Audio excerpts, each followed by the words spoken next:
Bonjour, je suis la docteure Isabelle Moreau, médecin, spécialisée dans les soins aux personnes âgées, avec plus de 40 ans d'expérience. On l'a retrouvée seule, reposant paisiblement. Il n'y avait aucun signe de détresse, pas de dernier cri, juste une quiétude silencieuse. C'était une veuve de 71 ans, un peignoir doux encore enroulé autour d'elle, et une expression de douce surprise sur son visage. La cause du décès, un arrêt cardiaque. Pour nous qui travaillons dans la santé des femmes, c'est une histoire que nous avons déjà vue. Une routine tranquille et familière qui se termine par une issue fatale. Et malheureusement, elle n'est pas la seule. Chaque année, des milliers de femmes âgées font face à des urgences médicales soudaines, palpitations cardiaques, douleurs pelviennes, vertiges ou pics de tension artérielle, juste après avoir fait quelque chose qu'elles ont fait toute leur vie, se masturber le matin. La plupart des femmes ne font jamais le lien. Elles supposent que c'est une habitude surnaturelle, voire bénéfique. Mais c'est là que réside le danger caché.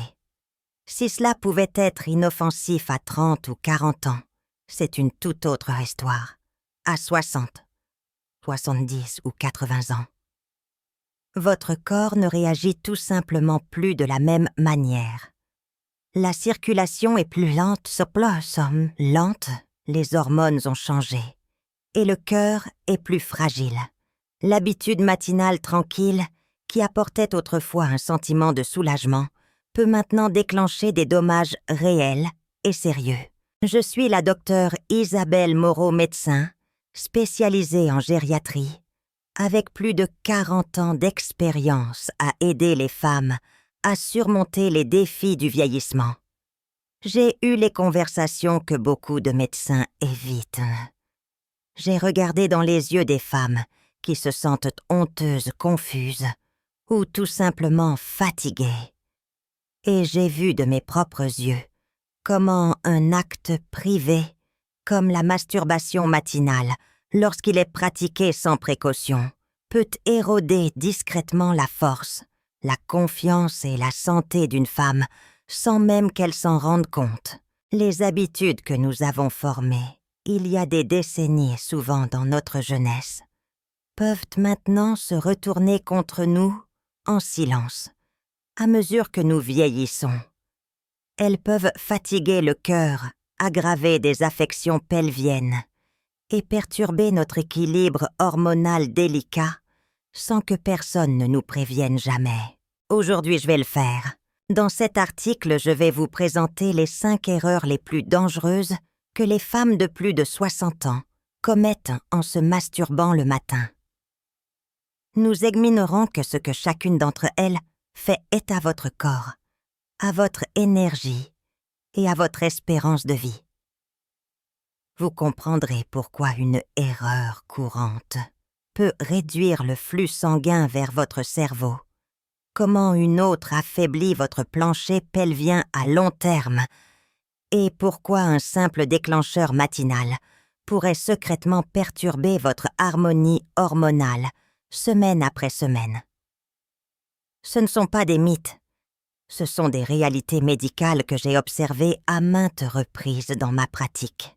À la fin de cet article, vous saurez exactement ce qu'il faut éviter pour protéger non seulement votre santé, mais aussi votre tranquillité d'esprit. Et la dernière erreur que je partagerai est celle que même la plupart des médecins ne mentionnent jamais. Mais elle est discrètement responsable de tant de déclins lents que connaissent les femmes âgées. Perte de dynamisme, palpitations cardiaques, aléatoires et instabilité émotionnelle. Vous méritez de savoir ce que c'est avant qu'il ne soit trop tard. Alors restez avec moi. Commençons par la première erreur, et peut-être la plus dangereusement négligée, qui pourrait nuire en silence et aux femmes âgées chaque matin. Une patiente, appelons-la Roberté, m'a dit que c'était simplement sa façon de commencer la journée, tous les jours, depuis plus de 40 ans. Se réveiller, s'étirer, puis prendre quelques minutes pour elle. Cela lui apportait du réconfort, un sentiment de routine. Selon ses propres mots, ça me faisait me sentir vivante. Mais ce que Robert ne réalisait pas, et ce que tant de femmes ignorent, c'est que cette habitude tranquille usait lentement le muscle le plus important de son corps, son cœur.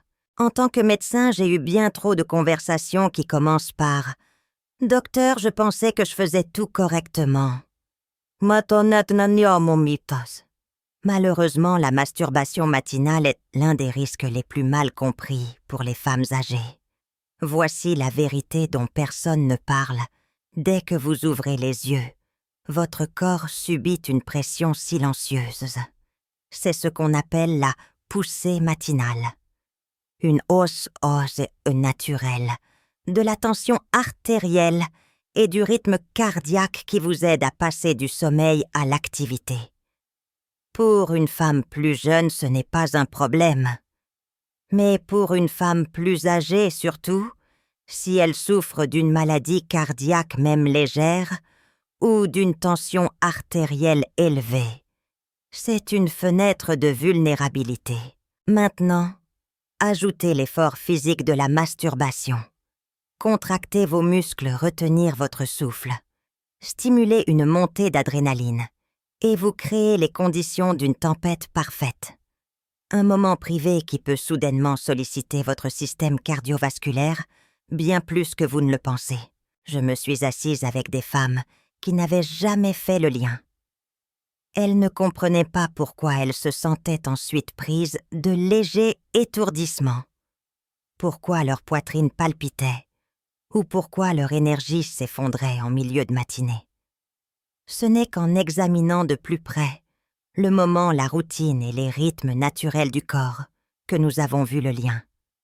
Se masturber au plus fort de cette poussée matinale avant que le corps ait le temps de se stabiliser peut augmenter discrètement le risque de fatigue cardiaque, d'arythmie et même d'événements cardiaques soudains. Cela n'arrive pas toujours du jour au lendemain, mais au fil des mois et des années, cette tension quotidienne s'accumule. Pour certaines, les signes avant-coureurs n'apparaissent que lorsqu'il est presque trop tard. Alors si vous suivez la même habitude depuis des décennies, je comprends. C'est réconfortant et cela semble inoffensif. Mais à ce stade de la vie, le moment choisi est plus important que jamais. Donnez à votre cœur 30 à 45 minutes pour se stabiliser en marchant, en vous hydratant ou même simplement en vous asseyant à la lumière du soleil pourrait faire la différence entre une santé à long terme et un déclin lent et invisible. Et le danger ne s'arrête pas à votre cœur. L'erreur suivante cible votre glycémie, votre énergie et vos fonctions cérébrales. Et la plupart des femmes ne savent même pas que cela se produit. Parlons-en. Une patiente nommée Françoise est entrée dans mon bureau l'air perplexe. Elle a dit « Docteur, je ne comprends pas. Chaque matin, je me sens étourdie comme si j'avais couru un marathon avant le petit déjeuner. Et ça empire. » Quand je lui ai demandé de me décrire sa routine, elle a hésité. Puis elle a admis qu'elle commençait la plupart de ses matinées par quelques minutes, tranquilles, de plaisir solitaire. Avant de manger, avant de bouger, avant de faire quoi que ce soit d'autre. C'est une histoire que j'entends bien trop souvent. Ce que ces femmes ne réalisent pas, c'est que ce rituel apparemment inoffensif, se masturber à jeun draine discrètement leur énergie ruine, leur glycémie, et laisse leur cerveau en manque de carburant. Au réveil, votre corps fonctionne déjà à vide. Votre glycémie est naturellement à son plus bas niveau, car vous n'avez pas mangé depuis 8 à 10 heures. Votre cerveau et vos muscles réclament de l'énergie. Maintenant, ajoutez l'effort physique de la masturbation, une fréquence cardiaque élevée des contractions musculaires et une poussée de dopamine suivie d'une chute hormonale. Vous venez de demander à votre corps de courir un sprint sans lui donner de carburant. C'est pourquoi tant de femmes âgées se sentent confuses, tremblantes ou émotionnellement instables par la suite. Certaines ont l'impression d'avoir besoin d'une sieste 1 heure après s'être réveillées. D'autres disent qu'elles perdent leur concentration pour le reste de la journée. Elles accusent le vieillissement ou le stress, mais le plus souvent, c'est cette simple erreur. Demandez à votre corps d'accomplir un acte exigeant sans lui donner les ressources nécessaires pour récupérer. Voici où cela devient plus dangereux avec l'âge. Les femmes âgées sont plus susceptibles d'avoir des problèmes de sensibilité à l'insuline de diabète et de métabolisme irrégulier. Cela signifie que même de légères baisses de la glycémie peuvent avoir des effets beaucoup plus forts, provoquant des vertiges, un brouillard cérébral, des sautes d'humeur et dans certains cas même des évanouissements. Il ne s'agit pas seulement de confort, il s'agit de sécurité. Lorsque vous ignorez cette vérité biologique, vous privez lentement votre corps de son équilibre, vous rendant plus vulnérable chaque jour. Alors quelle est la solution? Quelque chose d'incroyablement simple. Avant de vous adonner à ce plaisir matinal, donnez à votre corps quelque chose à utiliser.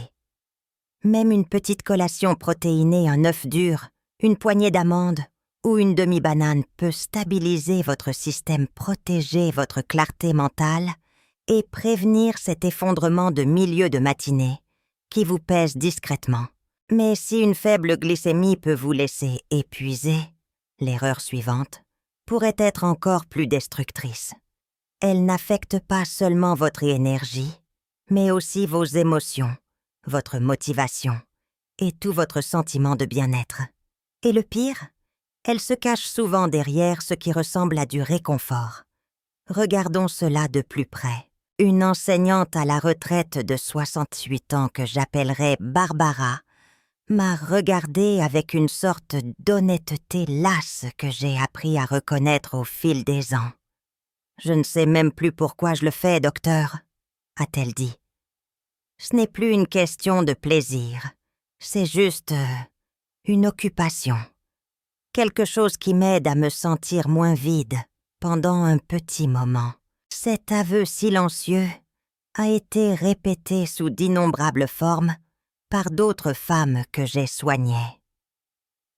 Pour de nombreuses femmes âgées, la masturbation matinale cesse d'être un choix pour devenir un rituel d'évasion émotionnelle. Elle devient un moyen de faire face à la solitude, au silence ou à la douleur d'une vie qui semble avoir trop ralenti. Mais voici le problème lorsque ce moment de plaisir devient votre seul outil pour gérer le stress, l'ennui ou l'inconfort émotionnel. Il reconfigure discrètement votre cerveau. Vos récepteurs de dopamine peuvent devenir moins sensibles à votre dynamisme et votre ambition naturelle peuvent s'estomper et votre tolérance au stress s'affaiblit. Avec le temps, quelque chose de subtil mais de sérieux commence à changer. Vous cessez de vous sentir vraiment vivante. Il devient plus difficile de trouver de la joie dans les petites choses. Votre motivation diminue, votre lien avec les autres s'estompe et vous vous retrouvez à dépendre de cette routine privée, non pas pour le plaisir, mais pour la survie. Le vrai danger n'est pas l'acte lui-même, c'est la dépendance émotionnelle qu'il crée. Lorsque la masturbation matinale devient votre moyen par défaut de réguler votre humeur, elle remplace des mécanismes d'adaptation plus sains, comme aller se promener, voir des amis ou trouver un but. Elle devient une béquille émotionnelle, et comme toute béquille utilisée trop longtemps, elle commence à affaiblir tout le reste de votre être. J'ai vu des femmes qui lisaient, jardinaient, appelaient des amis ou se promenaient se retrouver coincées dans un cycle d'isolement et de plaisir rapide. Ce n'est pas un jugement, c'est une réalité qui s'insinue lentement, jusqu'à ce que les jours se ressemblent tous et que les matins semblent être une boucle dont vous ne pouvez pas sortir. Si cela vous semble familier, vous n'êtes pas brisé. Vous êtes simplement coincé dans un schéma que personne ne vous a jamais appris à briser. La première étape est la prise de conscience. Demandez-vous, pourquoi est-ce que je fais ça aujourd'hui? Si la réponse n'est pas la joie, l'amour ou un soulagement sain, prenez du recul. Donnez à votre esprit et à votre corps quelque chose d'autre de meilleur pour se réveiller. Même un petit changement constant peut commencer à dissiper le brouillard. Mais alors que la dépendance émotionnelle peut ternir discrètement votre esprit, l'erreur suivante frappe encore plus profondément. Elle s'attaque à quelque chose dont la santé de chaque femme dépend, mais qui est rarement discuté, son plancher pelvien. Si vous avez ignoré ces signes avant-coureurs subtils, les dommages sont peut-être déjà en cours. Parlons-en maintenant. Une patiente, appelons-la Thérèse, n'en a jamais parlé au début. Comme beaucoup de femmes que j'ai soignées, elle est venue pour un examen de routine. Mais pendant que nous parlions, elle a hésité, s'est agitée mal à l'aise et a finalement dit, parfois après que... Vous savez, le matin il y a cette lourdeur. Ce n'est pas exactement douloureux, juste étrange. Et parfois j'ai de petites fuites quand je tousse. Je pensais simplement que ça faisait partie du vieillissement. J'entends cela bien plus souvent que je ne le devrais. Malheureusement, ignorer ces signes est l'une des erreurs les plus dangereuses que font les femmes âgées, surtout en ce qui concerne la masturbation aux premières heures du jour. Vous voyez, pendant la nuit, le bas de votre corps devient plus stagnant. Le flux sanguin ralentit, les fluides peuvent s'accumuler et votre région pelvienne se raidit sans même que vous vous en rendiez compte. Puis le matin arrive. Sans vous étirer, bouger ou vous hydrater, vous stimulez cette même zone sensible en contractant parfois intensément les muscles de votre tronc. À ce moment-là, ce que vous pensez être un simple acte de plaisir exerce en réalité une pression importante sur votre plancher pelvien, aggravant les tissus sensibles et empirant des problèmes comme l'atrophie vaginale ou un léger prolapsus. C'est ainsi que commence l'inconfort pelvien chronique pour de nombreuses femmes, non pas à cause d'une infection, mais d'une tension mécanique répétée et de changements hormonaux. Cette lourdeur persistante, cette légère fuite urinaire, ce pincement que vous ressentez après un orgasme, c'est votre corps qui vous murmure des avertissements avant de se mettre à crier. La tragédie est que la plupart des femmes l'ignorent jusqu'à ce qu'il soit trop tard. Elles acceptent la pression pelvienne, la sécheresse ou l'incontinence d'effort comme étant normales, alors qu'en fait, ce sont des signes d'un problème qui peut dégénérer en un inconfort persistant, une intimité douloureuse et l'érosion lente de votre confiance physique. Si vous ressentez l'un de ces symptômes, n'attendez pas. Levez-vous, étirez-vous, respirez et créez de l'espace dans votre corps, avant toute forme de stimulation. Et si l'inconfort persiste, s'il vous plaît, parlez-en. Il n'y a aucune honte à protéger votre santé pelvienne. Votre corps n'a pas besoin de perfection. Il a juste besoin de votre attention. Plus tôt vous l'écoutez, plus vous préservez votre pouvoir. Mais si la douleur et la pression ne suffisaient pas, la dernière erreur que je suis sur le point de révéler va encore plus loin au cœur même de ce qui alimente votre désir, votre réactivité et votre féminité. Et c'est quelque chose que la plupart des femmes ne réalisent même pas qu'elles font mal chaque matin. Découvrons-le ensemble. Une patiente que nous appellerons Georgette m'a dit qu'elle ne savait pas quand cela avait commencé, seulement que c'était devenu une routine. Tôt le matin, avant que quiconque ne soit réveillé, elle passait quelques minutes avec son écran. Une histoire, un vieux souvenir. Au début, cela ressemblait à du contrôle. Mais avec le temps, quelque chose a changé. « Docteur, » dit-elle, « je me sens engourdie maintenant. Quand je suis avec mon mari, c'est comme si mon corps ne savait plus quoi faire. »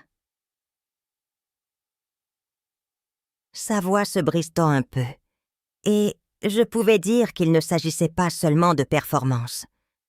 Il s'agissait d'une érosion silencieuse du lien. Et elle n'est pas la seule.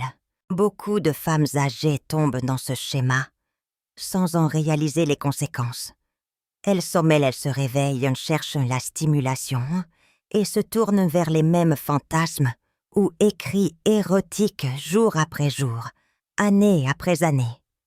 Mais voici la vérité, ce qui peut sembler être une habitude privée et inoffensive reconfigure lentement votre cerveau.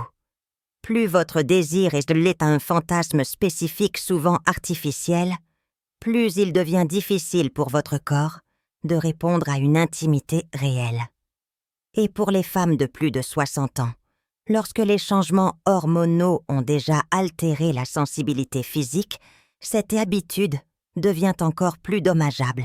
Je l'ai vu maintes et maintes fois des femmes qui peuvent atteindre l'orgasme seules, mais qui luttent lorsque cela compte le plus. Ce n'est pas parce qu'elles ont perdu tout intérêt pour leur partenaire, mais parce que leur système nerveux a été conditionné à attendre toute autre chose. Leur cerveau n'associe plus l'excitation à la proximité, à la chaleur et à l'intimité. Il l'associe à une séquence spécifique, à la répétition et au contrôle. Cette déconnexion n'affecte pas seulement votre vie sexuelle. Elle affecte votre confiance, votre identité et la joie tranquille d'être pleinement présente avec quelqu'un qui compte.